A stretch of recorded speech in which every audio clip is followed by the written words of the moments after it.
الحمد لله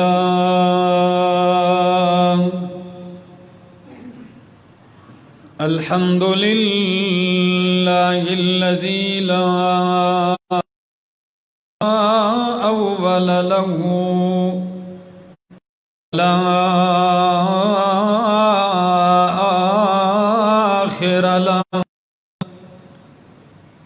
الحمد لله الذي لا شريك له لا في الذات والصفات والصلاة والسلام على من أرسل بالبراهين والبينات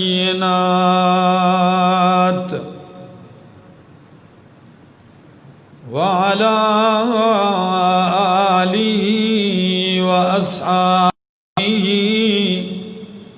وأهل بيته الطيبين الطاهرات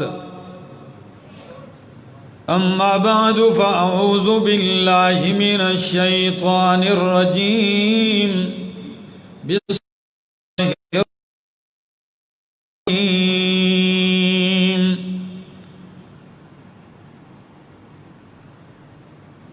إن الذين جاءوا بالإفك عصبة منكم لا تحسبوه شرا لكم بل هو خير لكم لكل امرئ منهم ما اكتسب من تولى كبره منهم له عذاب عظيم لولا إذ سمعتموه ظن المؤمنون والمؤمنات بأنفسهم خيرا وقالوا هذا إفك مبين وقال تعالى الخبيثات للخبيثين والخبيثون للخبيثات والطيبات للطيبين والطيبون للطيبات أولئك مبرؤون مما يقولون لهم رزق كريم سبحان ربك رب العزة عما يصفون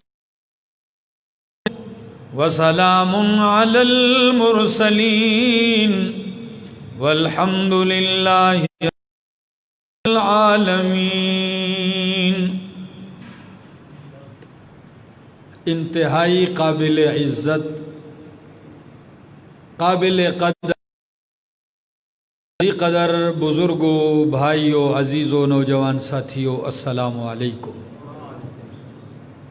دعا اور التجا ہے دربار الہی کے اندر کہ اللہ مجھے حق اور سچ کہہ سکنے، سمجھا سکنے کی توفیق نصیب فرمائے، اور بعد ازاں مجھے اور آپ کی توفیق نصیب فرمائے.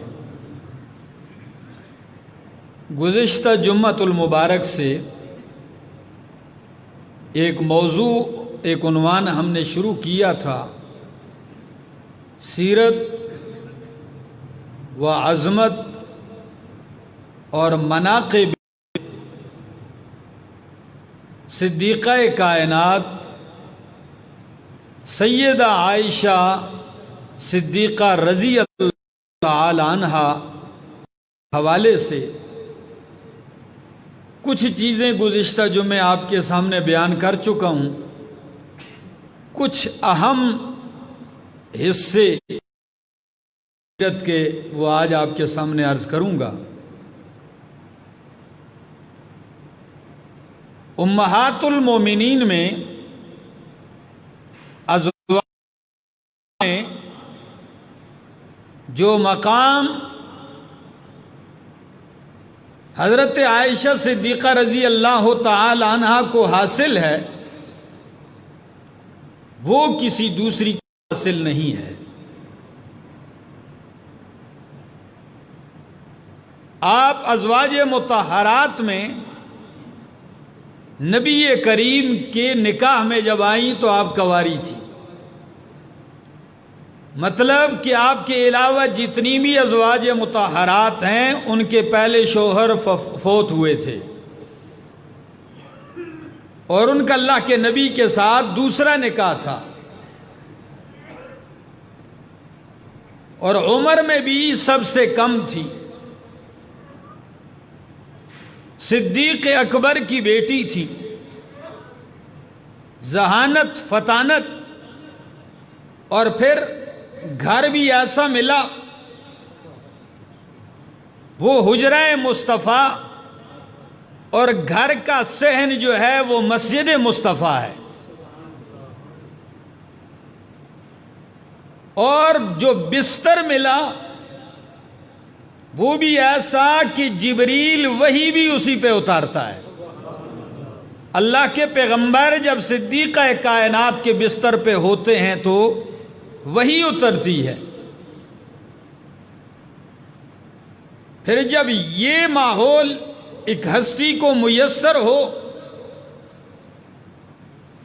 آپ اندازہ لگا سکتے ہیں ان کی علمیت اور عظمت کا، وہ آپ کی سوچ سے بھی بالا تر ہے۔ ہاں، اسلام سے لوگوں کے لگاؤ کو پیدا کرنے کے لیے ان ہستیوں کا تذکرہ کیا جاتا ہے۔ یہ تاریخ اسلام اور قرآن کی شخصیات ہیں۔ صحابہ کی استاد ہیں۔ امام الانبیاء کی وفات کے بعد خلافت صدیق میں خلافت فاروق، خلافت عثمان اور خلافت علی المرتضی رضی اللہ تعالی عنہ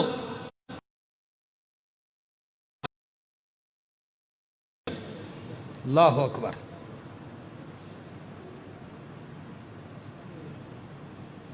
سنیے، امام زہری فرماتے ہیں، طبقات سعد کی روایت ہے، مسند دارمی کی، فرماتے ہیں کانت عائشۃ اعلم الناس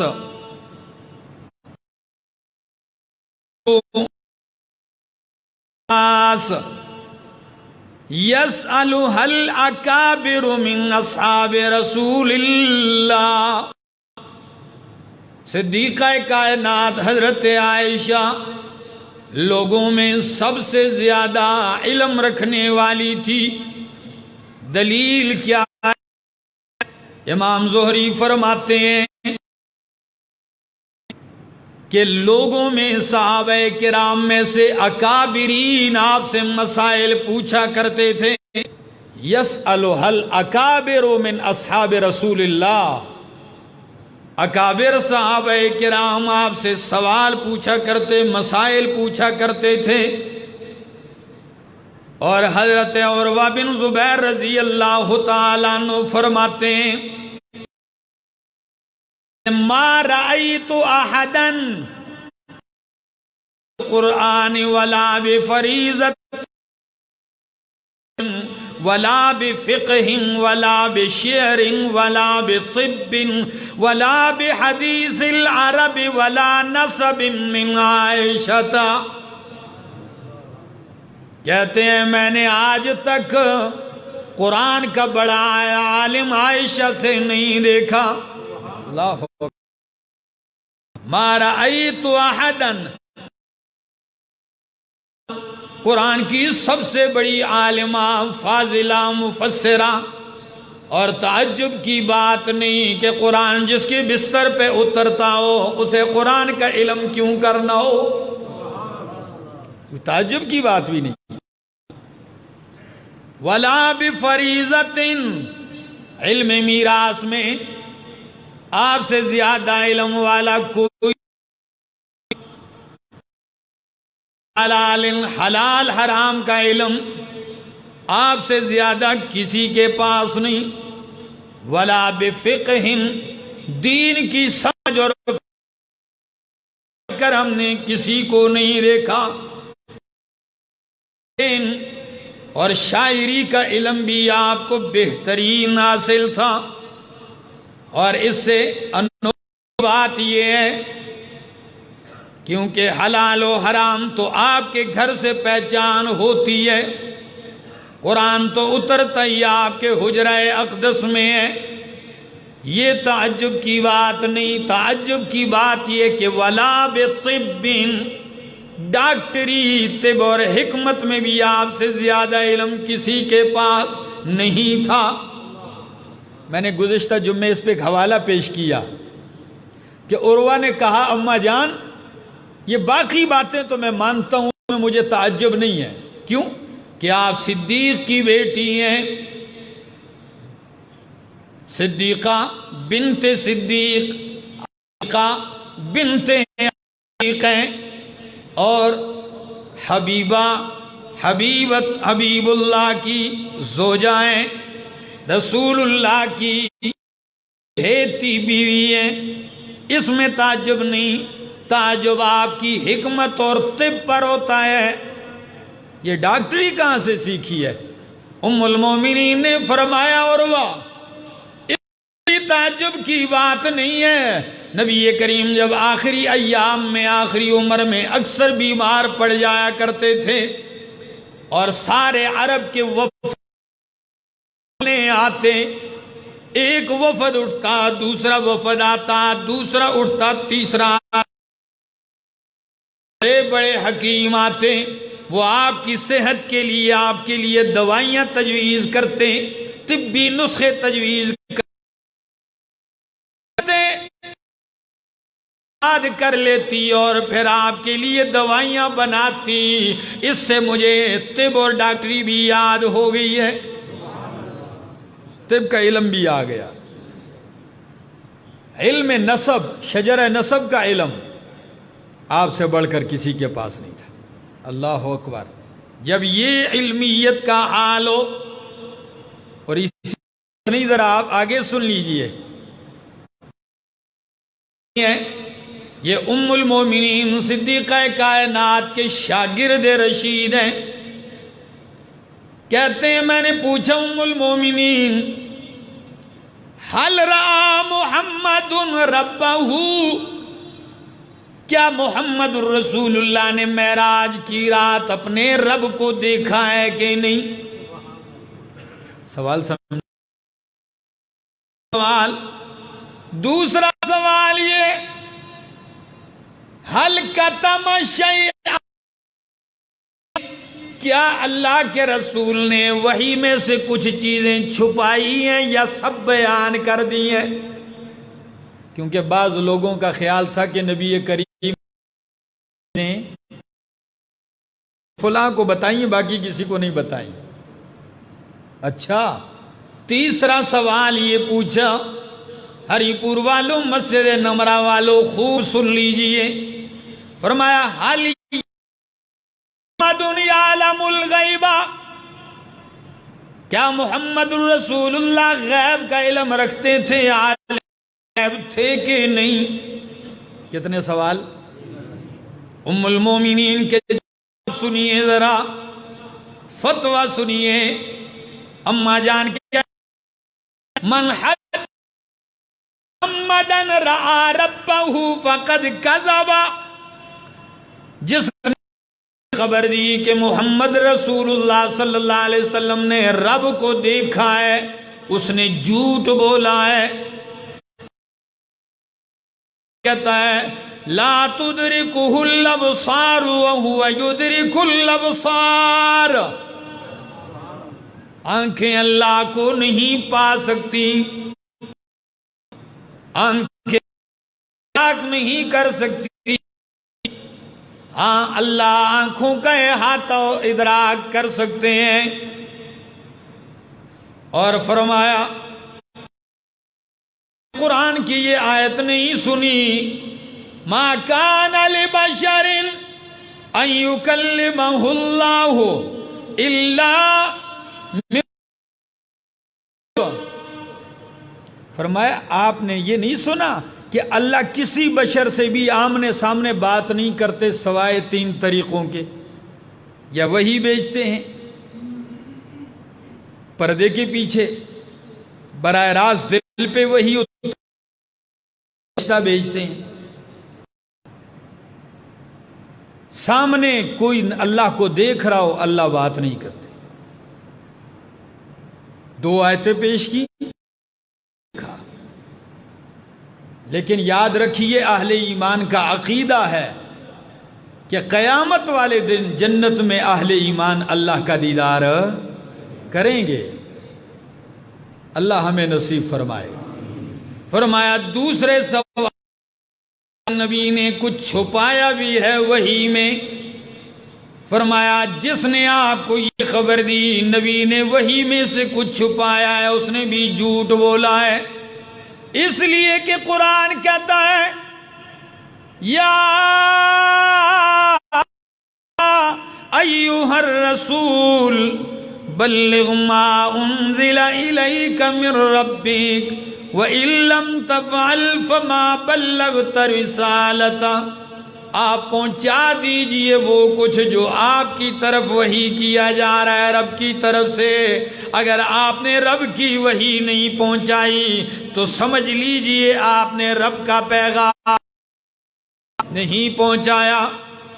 تو اس آیت کے ہوتے ہوئے بھی بھلا کوئی سوچ سکتا ہے کہ نبی نے کچھ چھپایا ہے؟ تیسرے سوال کا جواب، کیا نبی کریم عالم الغیب ہیں؟ تو فرمایا من حدثک ان محمدا یعلم الغیب فقد کذب، میں آپ کو یہ خبر دی کہ محمد صلی اللہ تعالی علیہ وسلم غیب جانتے ہیں، اس نے بھی جھوٹ بولا ہے۔ دلیل اس لیے کہ اللہ کا قرآن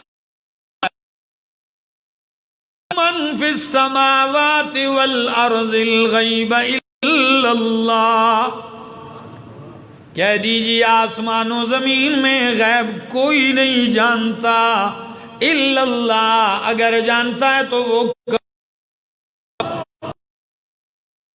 کون ہے؟ علام الغیوب کون ہے؟ عالم کون ہے؟ علیم بذات الصدور ہے، اللہ کے سوا کوئی عالم الغیب نہیں ہے۔ تو علم قرآن راسخ، قرآن پہ کتنا عبور، اور یہیں پہ بس نہیں، میرے پاس بہت سارے ایسے،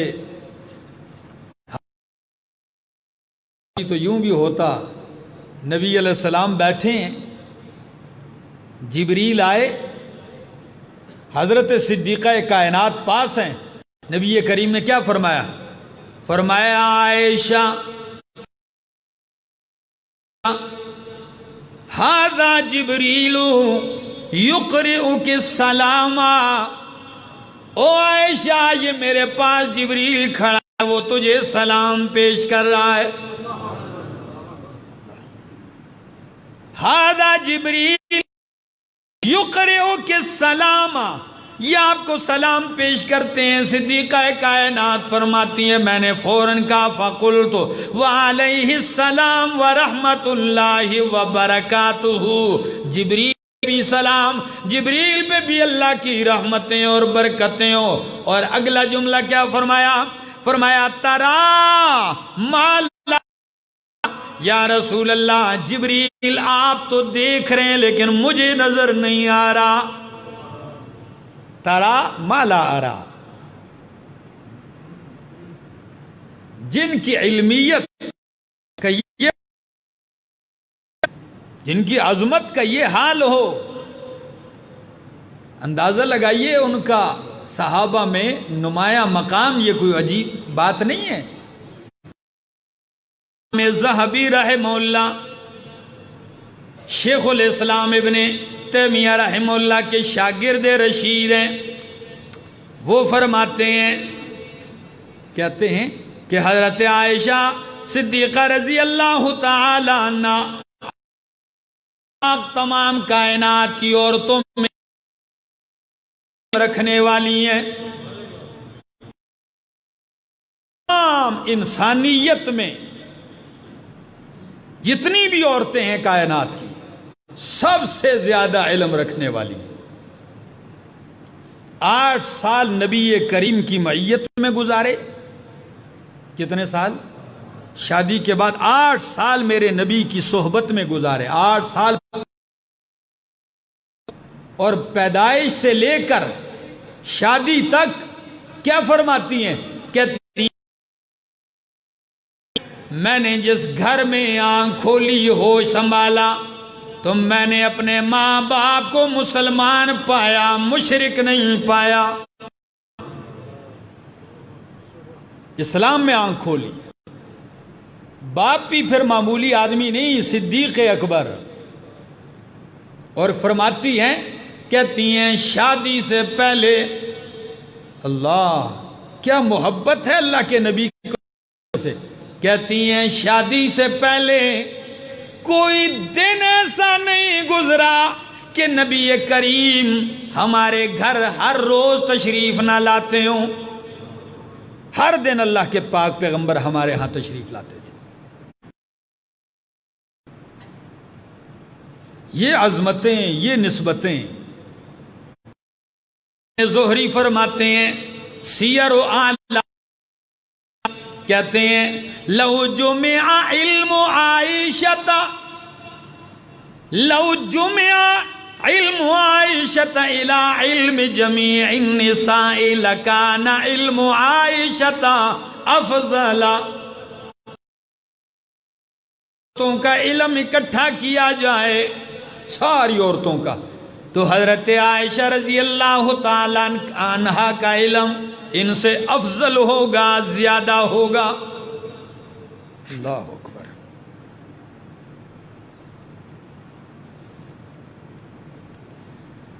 حضرت عطا ابن ابی رباح کہتے ہیں کانت عائشہ افقہ الناس واعلم الناس واحسن الناس رأیا فی العامہ، آپ سب سے زیادہ فقاہت والی، سب سے زیادہ علم والی، اور لوگوں میں سب سے زیادہ بہترین رائے والی تھی۔ موطا امام مالک، مسند دارمی۔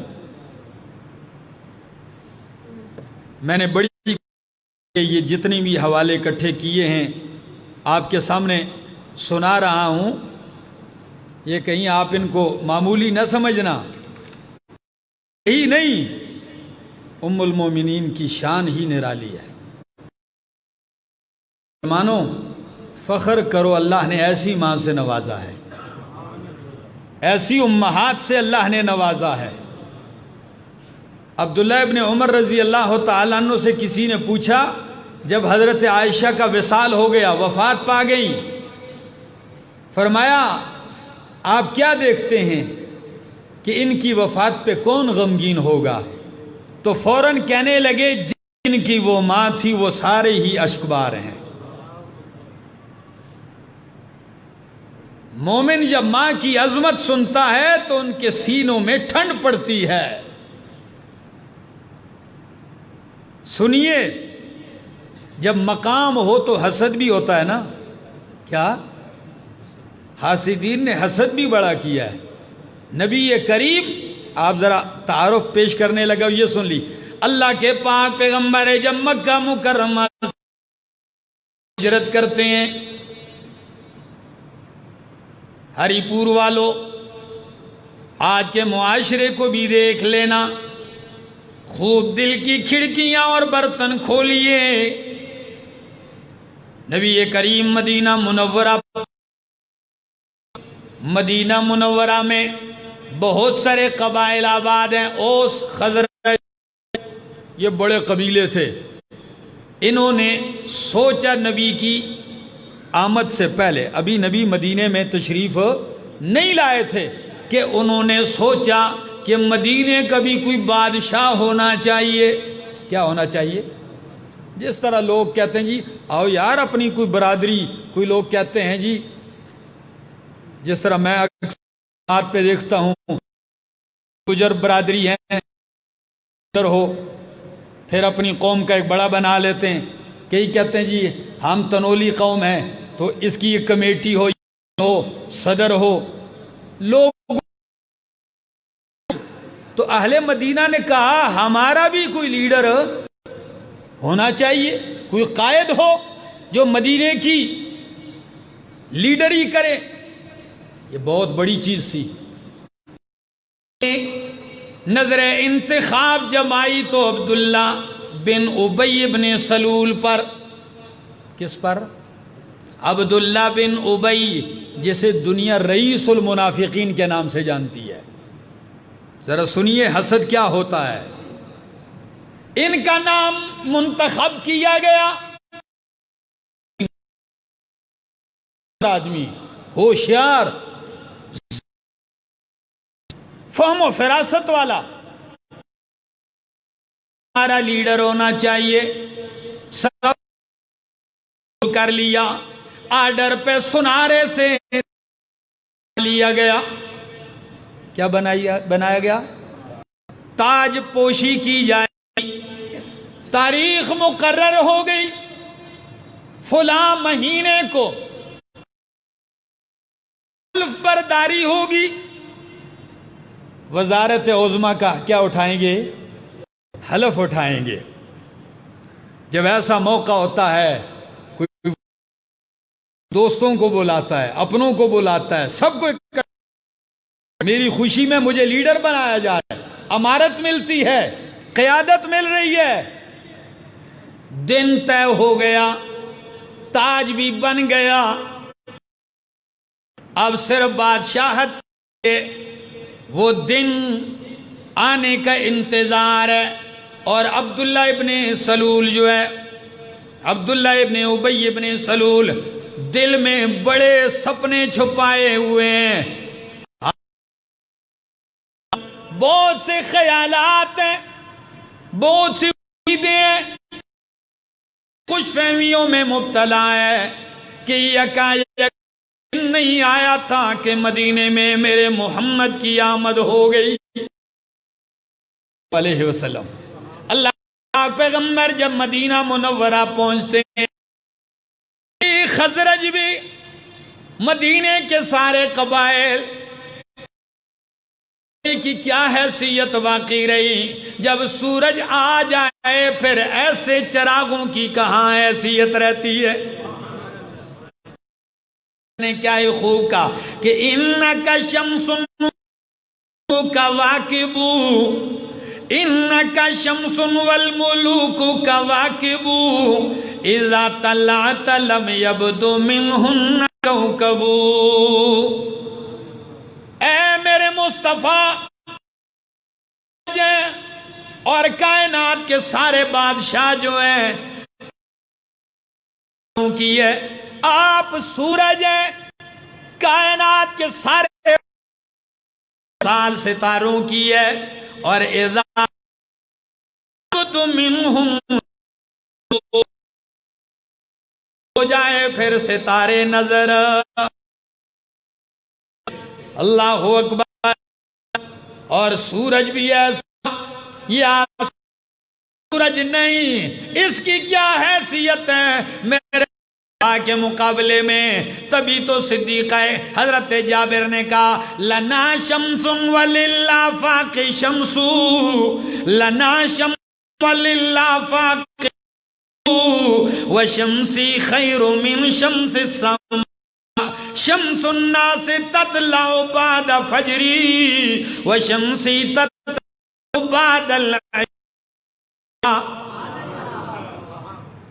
آپ پتہ نہیں سوئے ہوئے ہیں دوستو، جاگ جاؤ، جاگ جاؤ۔ حضرت دو سورج ہیں. کتنے؟ دو سورج ہیں. وللآفاق شمس لنا شمس کہتے ہیں ایک ہمارا سورج، ایک ساری کائنات کا سورج ہے، اور ہمارا سورج جو ہے کائنات کے سورج سے افضل ہے. دلیل کیا دیتے ہیں؟ سورج تو صبح فجر کے بعد طلوع ہوتا، جب تک اندھیری رات چلی نہ جائے یہ دنیا والا سورج چہرہ دکھا سکتا نہیں ہے. اور ایک سورج ہمارا ہے جو محمد رسول اللہ ہے. ہمارے سورج کا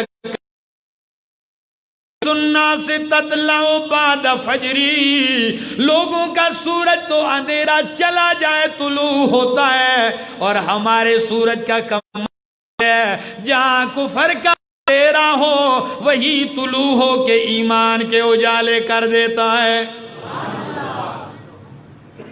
تو تاج کے لیے دن عبداللہ بن ابی کے لیے بننے والا بادشاہ، نبی کریم مدینہ میں آ گئے، بس لوگوں کا ہجوم تو میرے مصطفیٰ کی طرف آ گیا.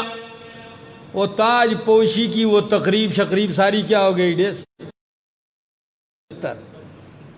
سارے خواب چور ہو گئے. وہ بڑے محلات تیار کیے تھے خیالوں کے، سب پہ پانی پھر گیا، اکیلا رہ گیا.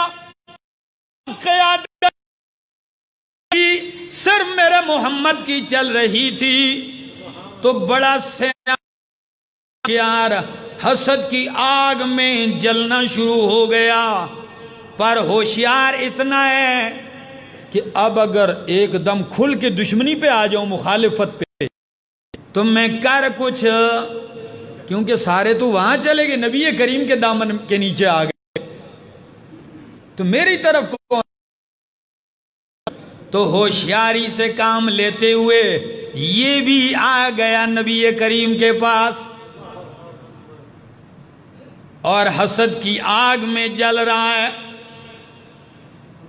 ایسی آگ ہے حسد کی، جہاں تک میری آواز پہنچتی ہے، خاص کر میرے سامعین ہری پور والو، اسی حسد کی آگ نے کئی گھر اجاڑے ہیں.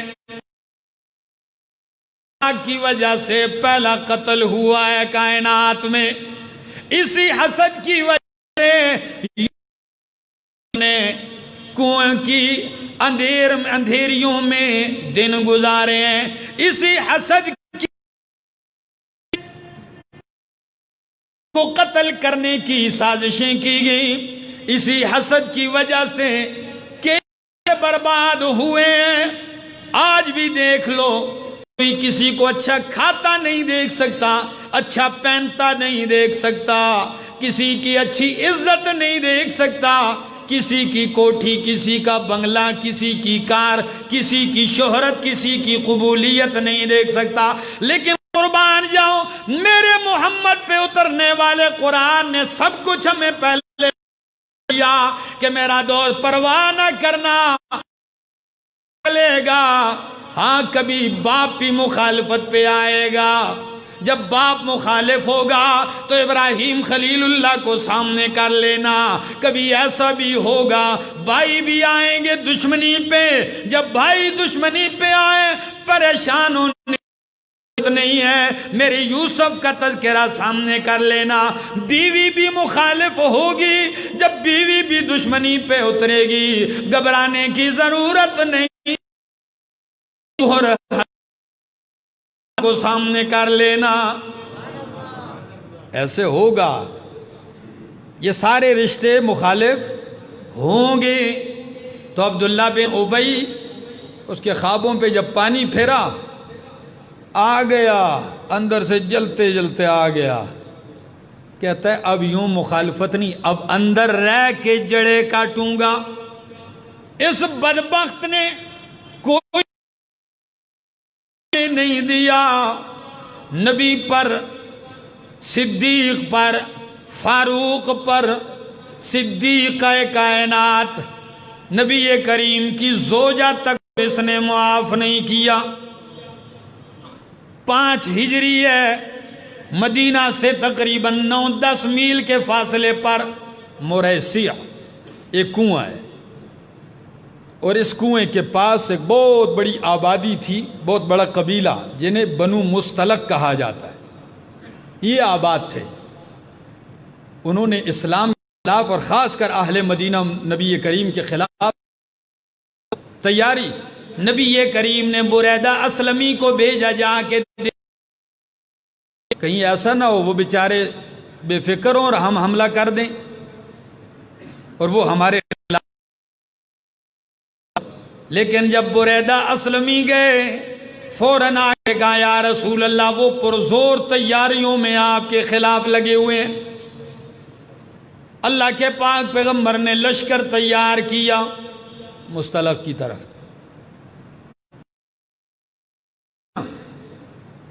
تو رئیس المنافقین عبداللہ بن ابی بھی ساتھ چل پڑا۔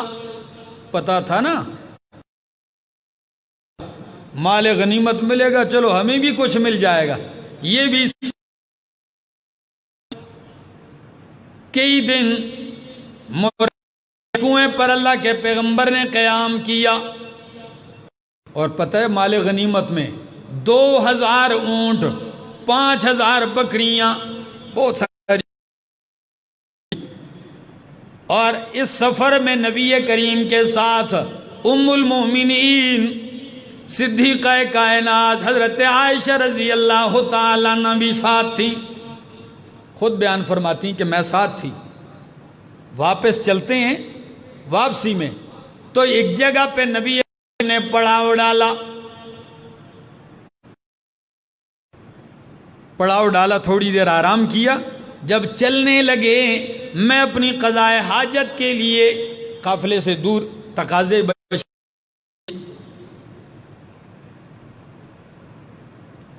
جب میں واپس آئی، چونکہ پردے کا حکم نازل ہو چکا تھا، تو میرے لیے اللہ کے پاک پیغمبر نے اونٹ کے اوپر جاوا سا بنایا تھا، اوپر سے اس کے چادر ہوتی تھی، اندر پردہ ہوتا تھا، بالکل بند ہر طرف سے۔ تو جب 2-4 صحابہ اسے اٹھا کے اونٹ پہ رکھ دیتے تھے، چل پڑتے تھے، میں پہلے بیٹھ جایا کرتی تھی۔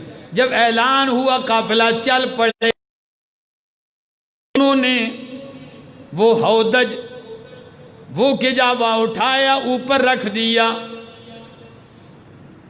قافلہ چل، انہیں پتہ بھی نہ چلا کہ میں اندر نہیں ہوں۔ قافلہ چل پڑا، جب میں واپس آئی دور تک قافلہ نظر نہیں آ رہا۔ اللہ اکبر، دیکھا کہ اب دوڑ کر بھی نہیں پہنچ سکتی ہوں، میں وہیں بیٹھ گئی اس نیت سے کہ جب اگلی جگہ پڑاؤ ڈالیں گے اور مجھے نہیں پتا یہ کریم واپس آئیں گے، تو میں وہیں بیٹھ گئی۔ اور عرب کا یہ ہوا کرتا تھا کہ قافلے کے پیچھے ایک بندے کو چھوڑا کرتے تھے، جو قافلے کے کافی فاصلے سے جایا کرتا تھا۔ جب قافلہ کر جاتا وہ پیچھے، تو قافلے سے کوئی گری پڑی چیزیں، کوئی قیمتی کوئی سامان رہ گیا ہوتا تو وہ اٹھا لیتا۔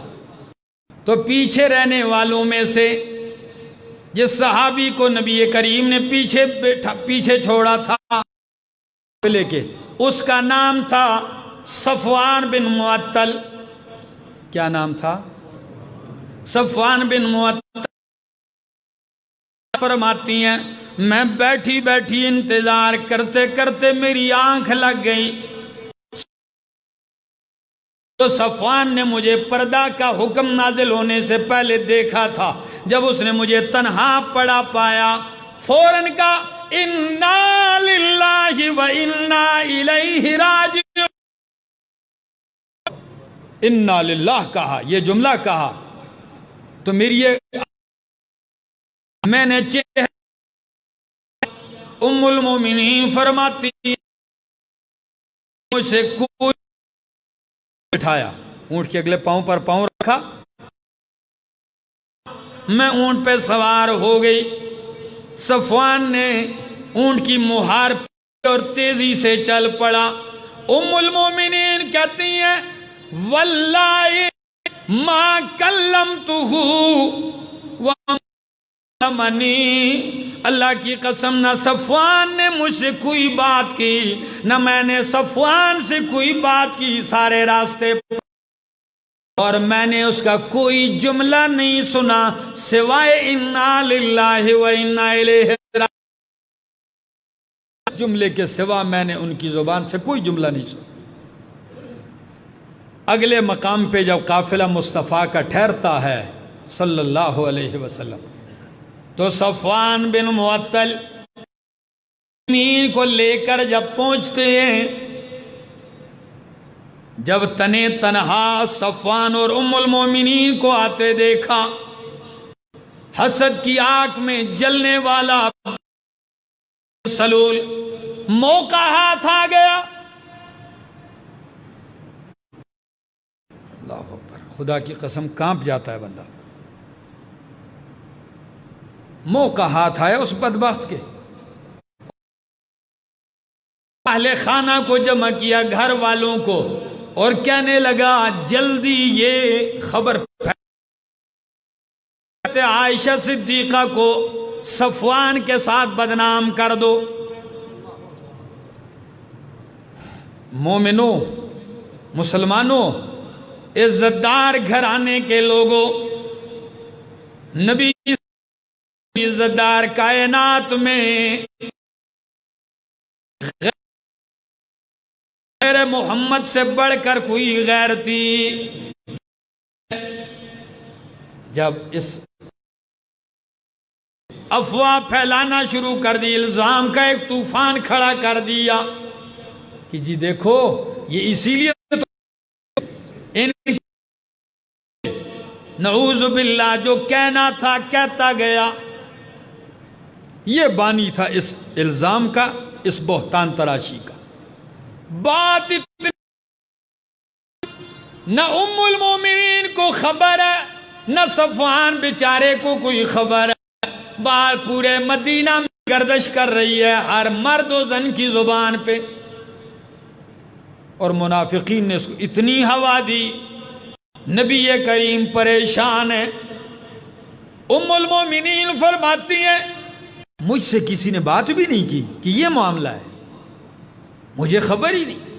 ہاں اتنی بات ضرور ہے کہ نبی کریم گھر تشریف لاتے، صرف سلام کرتے مجھے اور پوچھتے عائشہ کیا حال ہے، تو میں کہتی ٹھیک، بس چلے جاتے. اس کے علاوہ بات بھی نہیں کرتے نبی کریم. مجھے کچھ دل میں گیا کہ وہ لطف نہیں رہا. بس آپ آتے ہیں، بات کرتے ہیں، چلے جاتے ہیں.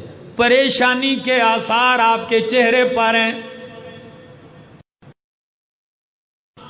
ام مستح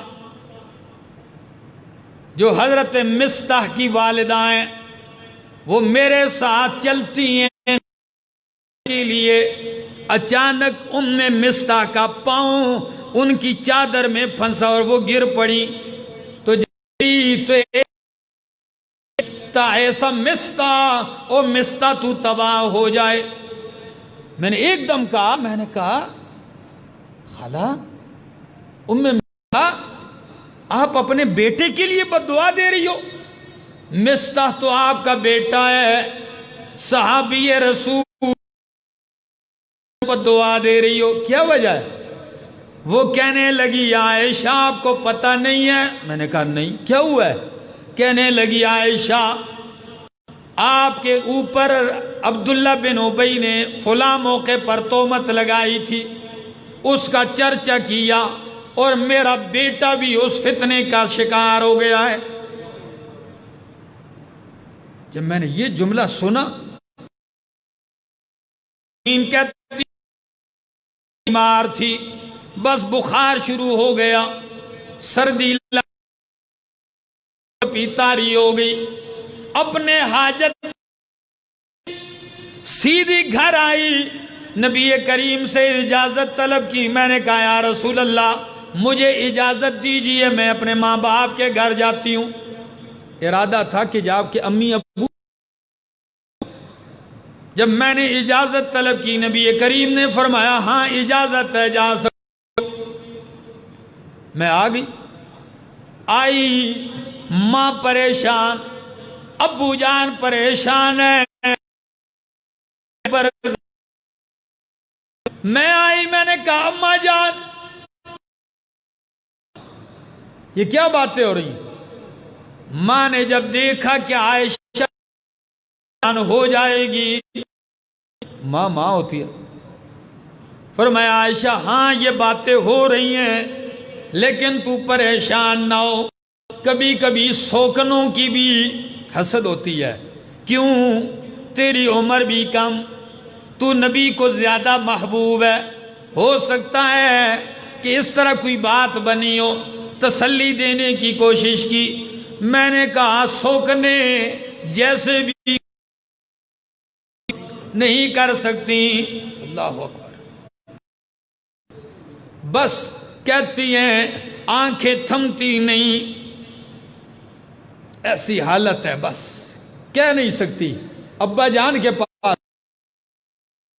لگے۔ میں نے کہا ابو تو پھر آپ نے اللہ کی ایسی نہیں ہے۔ امی آپ نے اللہ کے نبی سے بات نہیں کی؟ دونوں نے کہا عائشہ وہ اللہ کے رسول ہیں، ہم کچھ بھی نہیں کہہ سکتے، ہم بولتے بھی نہیں، ہمیں یہ انتظار ضرور ہے کہ جو بھی ہوگا ساری کائنات خاموش رہے گی لیکن اللہ خاموش نہیں رہے گا۔ فرماتی ساری رات رو رہی ہوں، ادھر اللہ کے نبی پر پریشانی کا یہ عالم ہے۔ گرانو اللہ محفوظ فرمائے بدنامی۔ یہ موت سے زیادہ سخت اذیتناک تکلیف ہے۔ پیغمبر صحابہ کرام کو مشورے کے لیے طلب کرتے، مشورہ دو۔ بن زید میری رائے تو یہ ہے یا رسول اللہ، اللہ کی قسم ہمیں آپ کے اہل خیر کی اور کچھ شبہ نہیں، بس خیر ہی کا گمان ہے۔ نبی کریم نے علی المرتضیٰ سے فرمایا علی المرتضیٰ کہنے لگے یا رسول اللہ آپ کی پریشانی دیکھ کے کہتا ہوں کہ اللہ آپ پہ تنگی نہیں کرے گا، آپ کے لیے عورتیں عائشہ کے علاوہ بھی بہت ہیں۔ پریشان ہوتے ہیں۔ پہلا جواب۔ دوسرا جواب، اگر آپ نے تحقیقی کرنی ہے، تسلی کرنی ہے یا رسول اللہ، تو اپنی نوکرانی اپنی خادمہ لونڈی بریرہ سے پوچھ لیجئے، کیونکہ گھر کے راز جتنے نوکرانیوں کو پتہ ہوتے ہیں یہ کسی کو پتہ نہیں ہوتا، وہ سچ سچ بتا دے گی۔ بریرہ کو بلاتے ہیں، کہتے ہیں بریرہ اللہ اکبر، آپ نے میرے گھر میں دن کئی عرصہ گزارا ہے، آپ میری ازواج کے بارے میں، عائشہ کے بارے میں آپ کا کیا خیال ہے، کیسی ہیں؟ کبھی آپ کو کوئی برائی کا شک بھی ہوا ہے؟ سچ سچ بتانا۔ نبی کے بھی ایسا تھا کہ جو بات بھی بریرہ کرتی تو وہ کہاں سے نکلتی؟ دل کی گہرائیوں سے۔ تو جب یہ بات سنی، خادمہ بریرہ کہنے لگی یا رسول اللہ واللہ اللہ کی قسم ہے آپ کے اہل خانہ کے اوپر کسی خطا اور جرم کا کوئی الزام نہیں، کوئی چیز اب نے نہیں دیکھی۔ ہاں اتنی بات عائشہ میں نے دیکھی ہے کہ بالکل کبھی آٹا گون دیتی ہے تو آٹا بکری کھا جاتا، یعنی جو بات فرمائے اتنی ہے، باقی اس کے علاوہ برائی سوال ہی نہیں پیدا ہوتا۔ جب یہ بات سنی نبی کریم کا چہرہ کوئی کھلا. آتے ہیں کہتے ہیں لوگوں اللہ کی قسم ہے، بخاری کی حدیث ہے، نبی فرماتے ہیں واللہ، اللہ اکبر، حلفیہ بیان نبی کا، فرمایا اللہ کی قسم مجھے اپنے اہل بیت کے اوپر خیر کے سوا کوئی گمان نہیں. مجھے اپنے اہل بیت پر خیر ہی خیر کا گمان ہے، اور مجھے ایک بدبخت کی طرف سے تکلیف پہنچی ہے، مجھے کون راحت پہنچائے گا اس کی طرف سے. بعض کتابوں میں جیسے علامہ سیوطی رحمہ اللہ کی کتاب الخلفاء، سیرت الخلفاء اور بہت ساری کتابیں اس کہ نبی کریم نے مشورہ طلب کیا تو مشورہ والوں میں فاروق ہوتے ہیں. فرمایا یا رسول اللہ میری بھی ایک رائے ہے. آپ نے پوچھا ہے تو میری رائے. جی عمر آپ کیا کہنا چاہتے ہیں؟ فرمایا یا رسول اللہ کہ عائشہ کا انتخاب کیا ہے. واہ عمر واہ. فرمایا عائشہ کا انتخاب آپ کے لیے کس نے کیا ہے؟ نبی کریم نے یوں ہاتھ اٹھا کے فرمایا عمر عائشہ کا انتخاب میرے لیے اللہ نے کیا ہے. بس جب یہ جملہ سننے کی دیر ہے فاروق اعظم کہنے لگے سبحانک ھذا بہتان. یہ جملہ کہا کہ اللہ تو پاک ہے، یہ بہتان ہے، یہ جھوٹ ہے. بس جب بات پکی کہ آپ کے لیے عائشہ کا انتخاب اللہ نے کیا، اب آپ پریشان نہ ہو، سازشیوں کا جواب عمر کی تلوار دے گی. خیر اللہ کے نبی کا چہرہ اترتے ایک مہینہ ہونے کو اس پریشانی کا. ام المومنین فرماتی ہیں میں والدین ہوں کہ نبی کریم آ گئے. آگے میں نے دیکھا تشریف لاتے ہیں میرے پاس، بیٹھتے ہیں. نبی کریم نے پھر فرمایا عائشہ سچ سچ بتا ان کنت علممت بذنب فاستغفر اللہ. سچ بتا اگر تجھ سے کوئی غلطی ہوئی ہے تو معاف کرنے والا ہے، اگر تو بری ہے پاک ہے فَسَيُبَرِّئُكِ اللَّهُ تو اللہ تجھے بری کر دے گا. فرمایا یہ جملہ سننے کی دیر تھی، پہلے تو میں رو رہی تھی لیکن میری آنکھیں تھم گئی. میں نے کہا یا رسول اللہ اب میں کیا کہوں؟ اگر میں کہوں میں بری ہوں تو آپ یقین نہیں کریں گے، اس لیے کہ سازش اتنی ہو چکی ہے. بعض مخلص صحابہ بھی شکار ہو گئے ہیں. 3 صحابہ جو مخلص تھے وہ بھی اس چال میں آ گئے تھے. ان میں ایک کا نام حضرت حسان بن ثابت ہے، بڑے مخلص صاحب، ان سے بھی کچھ باتیں نکلی. دوسرے کا نام حضرت مستح ہیں، اور تیسری عورت ہے جس کا نام ہے حضرت حمنہ بنت جہش، جو نبی کریم کی زوجہ زینب بنت جہش کی بہن ہے. یہ 3 مخلص صحابہ یہ بھی اس سازش میں غلط فہمی کا شکار ہو گئے تھے. فرمایا یار جب سارے منافق ایسے کہتے ہو تو آپ میری بات پہ یقین کیسے؟ اگر اب میں جھوٹ بول کے یہ کہہ دوں کہ مجھ سے یہ جرم ہوا ہے تو آپ سارے مان لو گے. اس لیے آج میری وہی حالت ہے جو یوسف علیہ السلام کے والد کی تھی. صدیقہ کائنات فرماتی ہیں اس دن مجھے غم کی وجہ سے یعقوب علیہ السلام کا نام بھی بھول گیا تھا، اور میں علیہ السلام کے والد نے جو جملہ کہا تھا میں وہی کہوں گی، کیا کہ فَصَبْرٌ جَمِيلٌ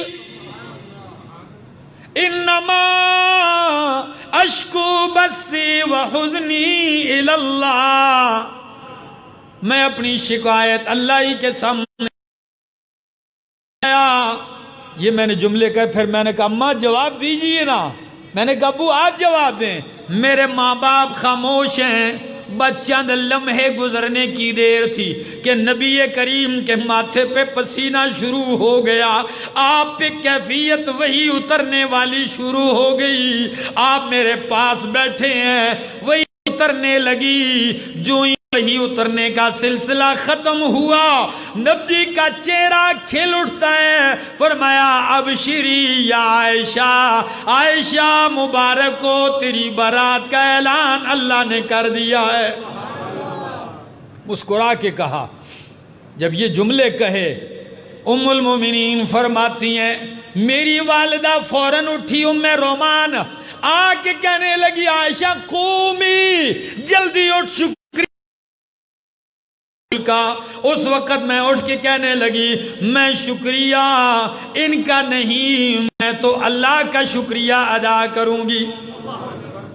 میں فوراً سجدے میں گر پڑی۔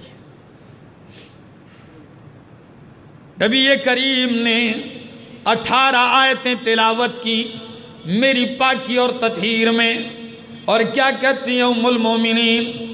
کہتی ہیں ہری پور والوں، میں نے مستقل جمعہ پڑھایا تھا اس موضوع پر کہ دل کی عبادتوں میں سے ایک عبادت ہے اللہ پہ حسن ظن۔ کیا؟ اللہ پہ اچھا گمان کرنا، یہ حسن ظن کا نتیجہ ہے۔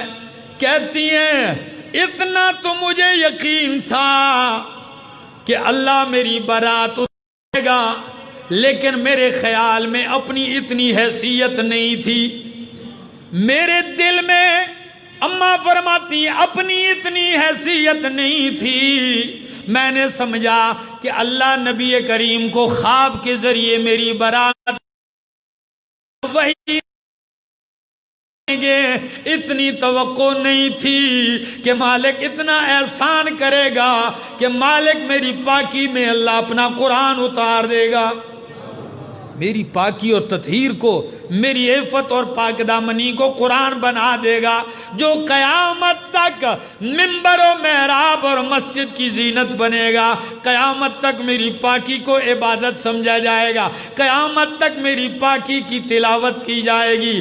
یہ میری امید نہیں تھی، یہ مالک کا احسان ہے۔ اللہ، ہری پور والو، سوچتا ہوں کتنی بڑی اذیت گزری، لیکن یہ بھی بتا دوں کہ بالصبر والیقین تنال الامامۃ فی الدین، بالصبر والیقین تنال الامامۃ فی الدین، صبر اور یقین ہی کے ذریعے دین میں بندوں کو رہبری ملتے ہیں۔ کتنا صبر کیا ہوگا۔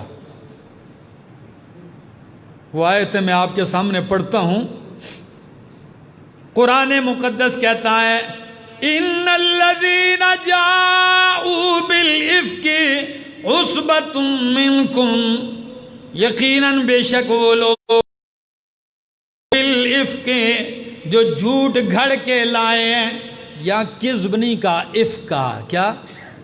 افک اس جھوٹ کو کہتے ہیں جس کے اندر کوئی شک نہ ہو، جس کے جھوٹ ہونے میں کوئی شبہ نہ ہو۔ اور افک کا لغوی معنی ہوتا ہے کسی چیز کو الٹ دینا، الٹ دینا، برعکس کر دینا۔ اس واقعے کو، اس سازش کو اللہ نے افک اس لیے فرمایا کہ اشارہ تھا کہ او لوگو، عائشہ تو اس کی مستحق نہیں تھی، عائشہ تو حمد و ثنا، عائشہ تو تعریف و ثنا کی،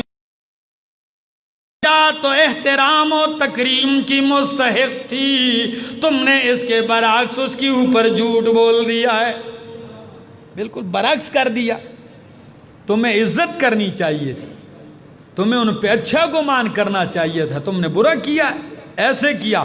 افکن بالافک عصبۃ، یہ پورا ٹولہ ہے جس نے یہ کام کیا ہے. لیکن اللہ فرماتے ہیں لا تحسبوہ شرا لکم، اسے اپنے لیے برا نہ سمجھو، بل ہوا خیر لکم، یہ تمہارے لیے بہتر ہے. اسے برا نہ سمجھو، یہ تمہارے لیے کیا ہے؟ کیسے بہتر ہے؟ ایسے بہتر ہے کہ آپ کی پاکی قیامت تک کے لیے قرآن بن گئی. امام قرطبی نے اپنی تفسیر قرطبی میں اسی آیتوں کے ذیل میں لکھا ہے لوگوں، کائنات میں 3 ہستیاں ہیں جن پہ تہمت لگی تھی. ایک اللہ اکبر، حضرت مریم پر، عیسیٰ علیہ السلام کی والدہ پر. تو ان کی برات میں عیسیٰ علیہ السلام جو بچپن میں گویا ہو گئے، برات بیٹے نے بیان کی. اور ایک حضرت یوسف علیہ السلام تہمت لگی. تو وہیں سے زلیخا کے خاندان سے اٹھ کے بندے نے کیا بیان کی؟ برات بیان کی. اور ایک ام المومنین کے اوپر تہمت لگی، ان کی براتیں لوگوں نے بیان کی.